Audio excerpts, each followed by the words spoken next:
Morgana POV. Dahil sa agreement namin ni Thunder ay kinailangan kong mag-resign sa trabaho. Kailangan kong pagtuunan ng pansin ng plano ko. Sa pagkakataong ito ay kailangan ko na magtagumpay. Wawasakin kong puso niya at sisirain kong reputasyon niya. Tuwang-tuwa si Nani at Melay nang sabihin ko sa kanila na nakahanap na ako ng trabahong mas malaki ang sahod. Ayaw ko sanang maglihim sa kanila pero kailangan ko yung gawin. Alam ko na magagalit si Nanay sa gagawin ko at pipigilin ako. Ayoko namang husgahan din ako ng kaibigan ko. Siya lang kasi ang kaibigan na meron ako, kaya ayoko maging masamang tingin niya sa akin. Saka napag-isip-isip din ko na mabuti nang nangyari ito. Mas mapapadali ang mission ko dahil ito na mismong lumapit sa akin. Aaminin ko na may pangamba ako na baka hindi na niya ako lapitan dahil sa ginawa ko pero mali ako. Nagandahan ba talaga si Thunder sa akin? Totoo ba, Morgana? Nakakita ka raw ng matandang mayaman kaya nag-resign ka na dito. Tanong ni Pia, isa sa mga nagtatrabaho sa pabrikang katulad ko. Nang hindi ako sumagot ay nagtawanan ng mga ito kasamang mga kaibigan at tinignan ako ng may pang-iinsulto. Kaya pala todo paganda ka na ngayon. May madatong na matanda na palang sumagot sa mga luho mo. Lumapit ang isa sa kaibigan ni Pia sa akin na si Nita.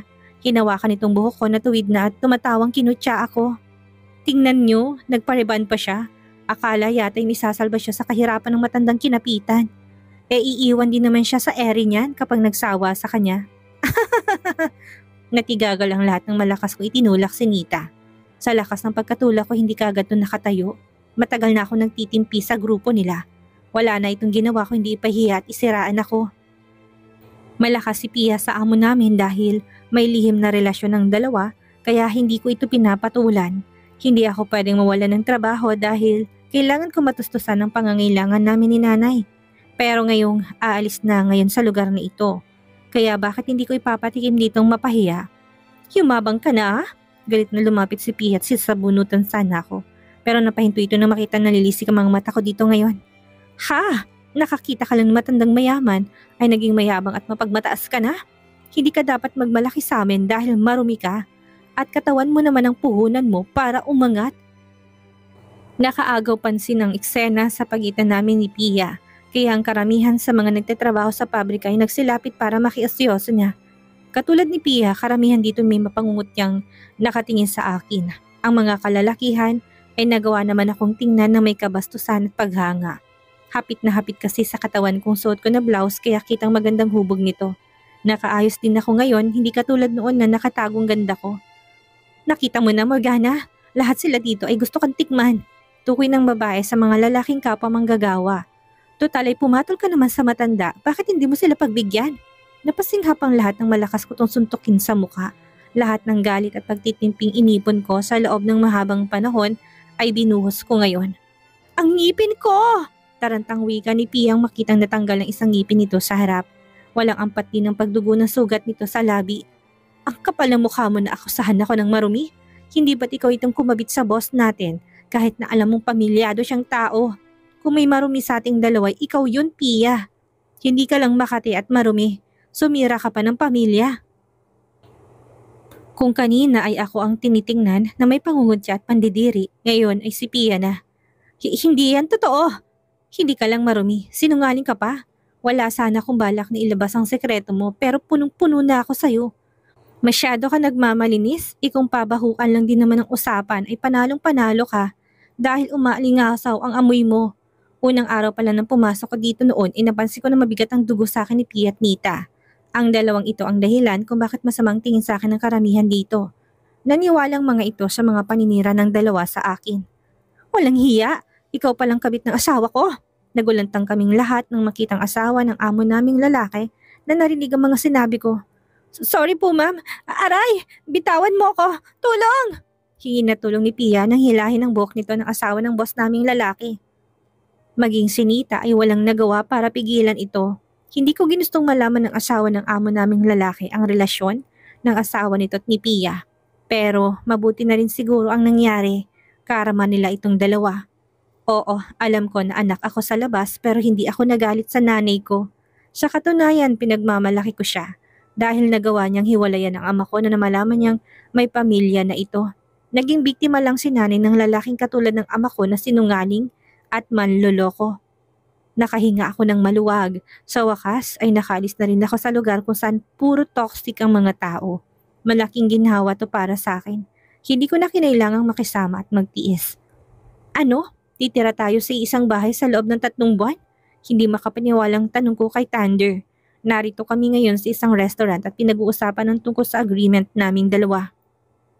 Akala ko ba'y magiging nobya mo lang ako sa loob ng 3 buwan? Pero bakit ngayon ay gusto mo na yatang asawang maging papel ko sa'yo? Natawa si Thunder nang marinig ang huli kong sinabi. Relax, Morgana. Tumayo ito't mahinang ibinagsak ang kamay ko sa mga agreement paper na nasa harapan ko. Hindi ako papayag, Thunder. Hindi pa ba sapat ang katawan ko at kailangan pa nating magsama sa isang bahay? Saka, sobra naman ito. Alam ko nagkamali ako pero aminado ako sa bagay na yon. Pero, huwag naman sanang ganito. Nanlaki ang mata ko nang tumayo din ito. Matangkad ako sa taas na 5'6" pero dahil mas matangkad si Thunder ay kinailangan ko pa rin tumingala dito. Yumuko si Thunder at nilapit ang mukha sa akin habang may pilyong ngiti sa labi. Hindi ba't sinabi mo matagal mo na akong gusto? This is it, Morgana. You can live with me in 3 months. Unless nagsinungaling ka sa akin na sabihin mo yon. May pagdududang tingin nito ngayon sa akin. Muntik na akong mapamura ng malalang kasinungaling ang sinabi ko sa kanya. Oo nga pala at sinabi ko may gusto ako sa kanya. Teka, ibig bang sabihin ay kailangang magpanggap at kumilos ako ng totoong may gusto dito? Napapitlag ako nang dumampi ang palad ni Thunder sa pisngi ko. Mas maganda ka pa bala kapag walang makeup, Morgana. Mas kaakit-akit ka kapag walang bahid ng kolereteng mukha mo. Ang sarap mong titigan. Napangiwi ako tarantang lumayo dito. Gusto kong sabihin na wag mo kong hawakan, pero naalala ko na kailangan kong panindigan ang pagkakagusto dito. Baka magduda ito't mabulilyaso pang plano ko. Hindi pwedeng mangyari yon. Kailangan ko ng pera para sa amin ni nanay. Gagamitin kong perang iyon para maipagamot si nanay at makabalik ako sa pag-aaral. Bumalik ako sa wisyo nang marinig ang pagtawa ni Thunder na tila naaaliw. Why I have this feeling na may tinatago ka sa akin. Nag-iwas ako ng tingin at napainom ng tubig dahil sa sinabi nito. Dati oo, natigilan si Thunder. Kaya mo yan, Morgana? Pag-cheer ko sa sarili ko. Hindi ba nga, tinago kong feelings ko sa'yo noon at binala kitang pikutin. Yun ang lihim ko. Pero, hindi na lihim ito ngayon dahil alam mo nang nararamdaman ko. Kahit ako ay kinilabutan sa mga pinagsasabi ko, sa edad kong 22 hindi pa ako nagkagusto sa isang lalaki. Kaya hindi ko alam kung tama bang inaakto ko ngayon. Hindi bale, matatapos din naman ang usapan namin sa loob ng 3 buwan. Kailangan ko mapaibig si Thunder sa loob ng 3 buwan na yon at saka ko ito iiwan. Sisirain ko din ang imahe nito sa publiko at palalabasin isa itong masamang lalaki. Sana mahulog siya sa akin. Yun na lang kasi ang alas ko sa larong gagawin ko. Sisiguraduhin ko magtatagumpay ako at makukuha kong perang kailangan ko sa ama ko. Pagkatapos namin kumain at pag-usapan ang tungkol sa agreement, ay hinatid ako ni Thunder. Teka, saan ka pupunta? Pigil ko sa binata nang sumunod to sa akin. In your house. Why? Natampal kong noo ko at nagawa pa talaga nitong magtanong. Anong why? Hindi ka pwedeng pumunta ng bahay namin. Ano na lang ang iisipin ni nanay kapag nakita ka? Sigurado na uulanin ako ng tanong ni nanay. Nagsinungaling na ako sa nanay ko nang sabihin ko ditong nakahanap ako ng trabahong mas malaki ang pasahod. Kung maaari lang ay ayaw ko nang dagdagan ang mga kasinungaling ang sinabi ko. Hoy Thunder, hindi kita tunay na nobyo at hindi rin kita kaibigan. Kaya huwag kang umasta na parang malapit tayo. Tinula ko ito pabalik sa sakyan pero nahihirapan ako dahil malaki itong lalaki. Morgana? Patay. Isip-isip ko na marinig ang boses ni nanay sa likuran ko. Kapag minamalas ka nga naman oh. Nay! Kabadang napatayo ako ng tuwid. May pagdududang tinignan ni nanay si Thunder. Mali ang iniisip mo, Nay. Napadaan lang ang lalaking yan. Kagad kong paliwanag kay nanay. Lihim ko pinandilatan ng mata at sinenyasan si Thunder para sumang-ayon sa akin. Pero ang hudas ay nginisihan lang ako. Mano po, Nay? Ako nga po pala si Thunder, ang nobyo ni Morgana. Muntik na ako matumba sa tahasang pag-amin ng binata. Nagsisisi tuloy ako na nagpahatid pa ako dito. Nangyari na ang iniwasan kong mangyari. At yon ang pagtatanong ni nanay tungkol sa relasyon namin kuno ni Thunder. Ano ang nagustuhan mo sa anak ko? Bakit mo siya minahal? Saan kayo nagkakilala? Mga tanong ni nanay na agas namang sinagot ng binata. Kinakabahan pa ako dahil akala ko'y sasabihin ni Thunder na sa bar niya ako nakilala pero hindi yun ang sinabi niya. Nakilala kong anak mo sa isang gathering, Nay. Napakumat ako sa kanya dahil napakaganda niya. Naintriga ako sa pagkatao niya at sa pinapakita niya. Para siyang puzzle na mahirap buuin. Sa maniwala kayo ay ng sandaling yon ay minahal ko na kaagad siya. Palihim akong nag-ikot ng mata sa sinabi ni Thunder. Magaling pala itong mag-artista. Kung titingnan kasi kapanipaniwalang mga sinabi nito. Masaya ako na marinig yan sa'yo, iho. Ganyan talaga anak ko si Morgana. Pasensyahan mo na kung minsan ay mainitin ang ulo niya. Ganyan siya at masarap magmahal. Pinamulahan ako ng muka. Nay naman, para mo na akong gustong ibenta sa mga sinasabi mo eh. Bakit? Ano bang masama sa sinabi ko? Totoo naman na masarap kang magmahal anak. Mabuti ka anak Morgana. Sa kabila ng hirap na naranasan mo dahil ako ang naging ina mo ay hindi kita narinig na nagreklamo. Palaging akong inuuna mo kaya nakalimutan mo na maging masaya at ngumiti. Pero ngayon nariyan na si Thunder ay kampante na ako magiging masaya ka. Madamdaming saad ni nanay na ikinatahimik ko. Masaya si nanay, nakikita ko yun sa kanyang mukha. Kinakain tuloy ako ng konsensyang dibdib ko dahil puro kasinungalingan ng mga sinabi ko sa kanya. Huwag kang mag-alala nay, hindi ko sasaktan si Morgana. Pangako ng binata. Nang magpaalam si nanay para pumasok na sa kwarto ay agad ko hinila si Thunder palabas ng bahay namin. Nakita mo ng ginawa mo. Sinabi ko naman kasi sa'yo na umuwi ka na. Nagpipigil ng galit kong saad. Nagawa mo pang dagdagan ang mga kasinungalingang sinabi ko kay nanay. Bakit bang tigas ng ulo mo? Dapat labas ka na sa personal kong buhay. Baka nakakalimutan mo 3 buwan lang ang kontrata natin. Nagpakawala ako ng malalim na buntong hininga. Thunder, kung sa'yo'y ayos nang namalaman ng ibang pagkakaroon mo ng peking nobya, sa akin ay hindi. Ayaw ko masaktan si nanay para sa akin. Bakit ba ang deal sa'yo ang pagpapakilala ko? Sumandal si Thunder sa kotse nito tumingin sa akin ng seryoso. Gagawin kong nice ko at hindi mo ko mapipigilan doon, Morgana. Anak, mag-iingat ka sa papasukan mo ha. Palagi kang kakain sa tamang oras. Huwag mo na ako masyadong alalahanin pa dahil kasama ko naman si Melay. Naluluhang bili ni nanay habang nag-impake ako ng mga gamit ko. Ngayong araw na ang alis ko. Ang alam ni nanay ay papasok ako ng trabaho na may kalayuan at stay-in. Pero ang totoo ay ngayon ang araw na nililipat ako sa kondo ni Thunder. Oo nga Morgana, huwag kang mag-alala dahil ako nang bahala sa nanay mo. Pwede naman tayong mag-video call at doon na lang magkamustahan. Basta umuwi ka pagkatapos ng 3 buwan ha, ani Melay. Si Melay ang magbabantay kay nanay habang wala ako. Sinabihan ko siyang sasahuran ko na lang siya dahil malaki ang sahod ko pero ayaw niya. Okay na daw ditong makatulong. Para nga pala sa'yo, happy birthday. Inabot ko kay Melay ang isang kahon. Birthday ni Melay ngayon kaya binilhan ko siya ng regalo. Napangiti ako ng mapangangapas ang kibigong ko hawak ang cellphone na binili ko para sa kanya. Morgana, para sa akin talaga to. Hindi makapaniwalang yumakap siya sa akin habang naiiyak. Salamat Morgana. Hindi mo naman ako kailangang bigyan pa ng regalo. Pero salamat pa rin. Nagsimulang umiyak si Melay. Latest na cellphone pang binigay mo. Hindi ko tuloy alam kung paano ko mapapalitan at mababayaran to sa'yo. Napangiti ako. Maging si nanay ay ganun din. Sapat ng pagiging mabuti mong kaibigan. Saad ko. Tumanggi ako nang alukin akong ihatid ni Melay sa sakayan ng jeep. Hindi naman kasi ako sasakay ng jeep. Ang totoo ay nasa kanto na si Thunder at naghihintay sa akin. Nang makita niya ako, kagad niya ako nilapitan para tulungan sa mga dala ko. Hi babe. Ngumiti ako pero sa tingin ko'y nagmukhang ngiwi to. Babe daw? Talagang nobyo na nobyo ang dating. Napaawang ang labi ko nang dumating kami sa kondo niya. Malaki, malawak at malinis. Kompleto sa kagamitan. Hindi aakalain na sino man ay isang tao lang ang nakatira dito. Nakita ko din ang family picture ng pamilya niya na nakasabit sa pader. Kaya naman pala magandang lalaki si Thunder. Kay gwapo at kay ganda naman pala ng magulang nito. Mas malaki ang pagkakahawig nito sa ama kaysa sa ina. Ilang beses ako napakurap habang nakatingin sa 2 tao. Bakit magkamukha? May kakambal ba si Thunder? That's my twin brother, Logan. Paliwanag ng binata. Magkamukha lang kami pero mas lamang ako dyan ng isang paligo. Wika nito na ikinatawa niya. Anong lamang? Mas gwapo kaya siya? Napapitlag ako sa gulat nang hawakan niyang mukha ko at mabilis akong hinalikan sa labi. Sa akin ka lang dapat hahanga, Morgana. Nakatulala lang ako at hindi nakapagsalita. Ang first kiss ko ay kinuha niya. Mahinang tumawa si Thunder. Hindi ka dapat magulat sa halik lang, Morgana. Nilapit itong labi sa tenga ko at bumulong.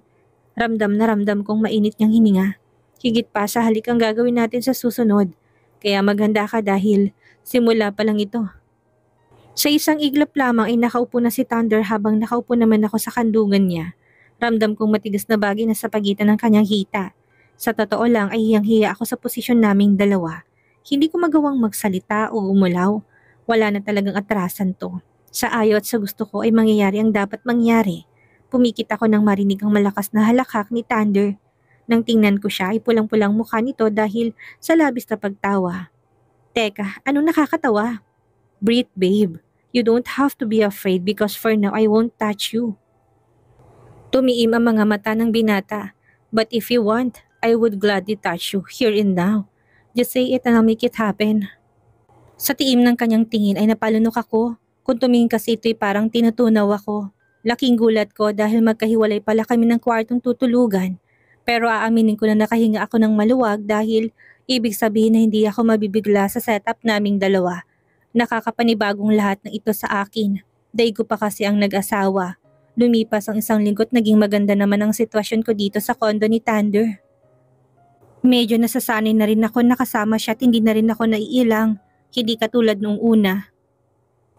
Lumapit sa akin si Thunder at minilapag na malaking kahon sa harapan ko. Suotin mo yan bukas. Isasama kita sa anniversary celebration ng kuya ko at hipag ko. Wika nito habang inaayos ng necktie. Lumapit ako sa kanya at tinulungan siyang ayusin to. Pareho kaming natigilan na makatingin ng kaming dalawa. Sorry, nahihiyang lumayo ako sa kanya. Kulang na lang itampalin ko ang noo ko. Nakakahiya dahil kumasta ako'y parang close kaming dalawa. Ituloy mo lang. Kumunot ang noo ko sa sinabi niya. Ha? Naguguluhan kong tanong. Napatras ako nang lumapit siya sa akin. Kinuha niyang kamay ko at binalik sa pagkakahawak sa necktie dito. Do it, babe. Gusto kong ginagawa mo. Nag-iwas ako ng tingin. Katulad ng gusto niyang mangyari ay pinagpatuloy kong pag-aayos ng necktie niya. Ramdam kong paninitig niya sa akin kaya naman ilang na ilang ako. Dahil sa pagkailang ko hindi ko tuloy napansin na sakal ko na pala ang leg ng necktie. Daing ni Thunder na nahirapan ng huminga. Naku, sorry. Anikot saka mabilis na inalis ang pagkabuhol ng necktie. Kasalanan mo yan. Nakatitig ka kasi. Gusto ko itatinig pero sinarili ko na lang. Anong nakakatawa? Nagtataka kong tanong. Kung kanina ay halos hindi na ito makahinga, abang ngayon ay tumatawa na to. Ang ganda mo kapag namumula ka. Puri ni Thunder sa akin, agad na humawak ako sa pisngi ko. Namumula na pala ako nang hindi ko namamalayan. Nalaki ang mata ko nang halikan niya ng mabilis ang labi ko. I really like to kiss your lips, Morgana. Unang kita ko pa lang sa labi mo, alam ko nang maadik ako dito. Muling hinawakan ni Thunder ang mukha ko at siniil ako ng halik. Hindi ko maintindihan ang sarili ko. Kung noong unay nabigla ako at nailang sa halik niya, hindi na ngayon. Pumikit ako at ninamnam ang lasa ng halik niya. Nadadala ako na siyang kinatataka ko. Gusto ko pa at nakukulangan ako kaya nang humiwalay siya sa akin ay nakaramdam ako ng panghihinayang. Kinabukasan ay nakangiting nagpaikot-ikot ako sa tapat ng salamin. Sakto sa sukat ng katawan kong long emerald green dress na binili para sa akin ni Thunder. Maging ang stiletto at mga alahas ay bumagay sa akin. Masarap pala sa pakiramdam ang makapagsuot ng mga mamahalin. Kaya ngayon may opportunity ako na magsuot ng ganito at makahawak ng mga ganito ay sasamantalahin ko na. Magpapakasasa ako sa buhay mayaman sa piling ni Thunder sa loob ng 3 buwan. Nang makita ko si Thunder ay napanganga ako. Paano'y napakagwapo nito sa suot na gray suit. Lalong nakitang features ng mukha nito dahil sa naka-brush up na buhok. Ang gwapo mo ngayon, Thunder. Papuri ko sa kanya. Natigilan ako dahil hindi siya nagsalita. Nakatingin lang siya sa akin na para bang nakakita ng multo. Hindi yata bagay sa akin ang suot ko. Hindi pa bagay sa akin? Magpapalit na lang ako. It's beautiful. Tugon ito na makabawi. Tara na't baka mahuli pa tayo. Sinundan ko si Thunder ng tingin nang nauna na itong umalis. Nang dumating kami sa bahay ng kuya nito ay napanganga ako sa pagkamangha. Paano ay napakalaki ng bahay? Bahay? Mansyon na yata to. Hindi na ito inalalayan ako ni Thunder hanggang sa makapasok kami sa mansyon at bumungad sa amin ang ingrandeng selebrasyon na ayon kay Thunder ay wedding anniversary na nakakatandang kapatid nito at asawa. Napakapit ako sa braso ni Thunder nang makita kong kanyang ina at ama napalapit sa pwesto namin kasama isang lalaki. Sa pagkakatanda ko itong lalaki sa family picture na nasa kondo ni Thunder at ang katabi nitong magandang babaeng asawa marahil nito. Anak, baby! Agad na yumakap kay Thunder ang ina nito na kahit bakas ng katandaan ay hindi naman maitago ang kagandahan. Diyosa ba itong ina ni Thunder? Matangkad na, napakaganda pa. Nalukot ang mukha ni Thunder pero gumanti naman ito ng yakap sa ina. Mommy, stop calling us baby. We're old enough for that endearment. Saka kasama kong nobya ko, nakakahiya. Napakamot sa ulong wika pa ng binata. Nang sabihin ni Thunder ang salitang nobya, ay nabaling sa akin ang tingin ng lahat. Nagkatinginan pang mga to, nahihiya tuloy na napayuko ako ng ulo, lalo na't nakita kong wala silang imik habang nakatingin sa akin. Ayaw yata nila sa akin. Hindi ko maiwasan na mapangiti at pumalakpak habang nakatingin sa mag-asawang sina Kuya Marcos at Eva. Nababakas ko ang labis na kaligayahan sa kanilang mukha habang nagbibigay ng speech sa harapan kasamang dalawang anak. Hindi may tatagong pagmamahal sa mata ng dalawa habang nakatingin sa isa't isa. Ganitong pagmamahal ang gusto ko, puro at malinis. Kaya mag-iingat ako sa lalaking pipiliin na mahalin. Napangiti ako habang nakatingin kay Thunder na ngayon hinahabol ng pamangkin. Ganun na lang ang takot ko nang merong humila sa akin. Handa na sana ako humingi ng tulong pero natigilan ako. Hindi ibang taong humila sa akin kundi ina ni Thunder at asawa ng kuya nito. Totoo ba na nobya ka na anak ko? Tanong ng ina ni Thunder. Hindi ka babae lang niya? Tanong naman ni Eva. Inimbita ka talaga niyang sumama sa kanya? Muling tanong ng ina ng binata. Niligawan ka ba niya? Tanong din muli ni Eva. Ang bilin sa akin ni Thunder ay umoo ako lahat ng itatanong sa akin. Kaya naman tumango ako kahit na ayaw ko magsinungaling. Napamaang ako nang tumili silang dalawa. Kanina lang hindi sila nagsasalita pero ngayon ay heto sila't parang batang kinikilig sa harapan ko. Pasensya ka na sa amin ha? Hindi lang kami nakapagsalita sa pagkabigla dahil ngayon lang nagsama ng babae si Thunder sa family gathering namin. Paliwanag ng ginang. Tama si Mommy, Morgana. Hindi dahil sa ayaw namin sayo. Nagulat lang talaga kami. Lumapit sa akin si Eva at bumulong. Ibig sabihin ay malakas ang tama sayo ni Kuya Thunder.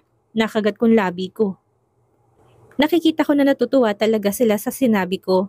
Hindi ko tuloy maiwasan na makonsensya dahil sa kasinungaling ang sinabi ko.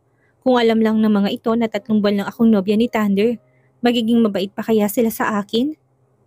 Nakilala ko ang pamilya ni Thunder, ang ama nitong si Morphe Del Rio, kakambal nitong si Logan, ang mag-asawang si Marcos at Eva, ang ina nitong si Luna Del Rio at ang mga pamangkin nito na kahit popogi at cute. Welcome to the family, Morgana. Yun ang sinabi nila sa akin na naghatid ng mainit na pakiramdam sa puso ko. Sa pamilya ni Thunder ko naranasan ng mainit na pagtanggap na hindi ko naranasan sa sarili kong ama. Pinigilan ko sarili ko na huwag umiyak, pero hindi ko magawa. Kahit na alam kong ganito lang sila sa akin ngayon dahil sa nobya ko ni Thunder ay masaya pa rin ako. Sa kabila ng karangian na meron sila ay hindi nila ako minaliit. Paglabas ko ng restroom ay nadatnan ko si Thunder na nakasandal sa pader habang hinihintay ako. I'm glad na nagustuhan ka ni Mommy. May ngiti sa labi, sabi niya. Gusto ko rin ng pamilya mo, masaya kong saad. Gusto ko sila dahil tanggap nila ako. Natigilan ako at natutup kong bibig ko. Sorry ha, hindi ako assuming. Talagang masaya lang ako dahil mabuti sila sa akin. Baka mamaya isipin ni Thunder na umaasa ako na makakapasok sa pamilya nila. Hindi malabong itong isipin ng binata. Lalo na't nagsinungaling ako na bala ko siyang pikutin noon. Hindi mo kailangan na mag-sorry, Morgana. Sabi ni Thunder na ikinatigil ko sa pag-iisip. Katanggap-tanggap ka naman kaya hindi nakapagtataka kung magustuhan ka nila. Yun ang sinabi ni Thunder sa akin na nakapagpaiyak sa akin. Mabuti na lang at hindi niya ako nakikita ngayon dahil nauna na siyang lumakad. Kung hindi mahihiya ako dahil para akong batang lumuluha. Ano kayang mangyayari ngayong tila tanggap na si Morgana ng pamilya Del Rio? Magawa pa kaya niya ang plano kay Thunder gayong kabutihan ang ipinapakita nito sa kanya? Sa kanilang pagsasama, mahulog kaya ang loob nila sa isa't isa? Iyan ang ating aalamin sa susunod nating kabanata.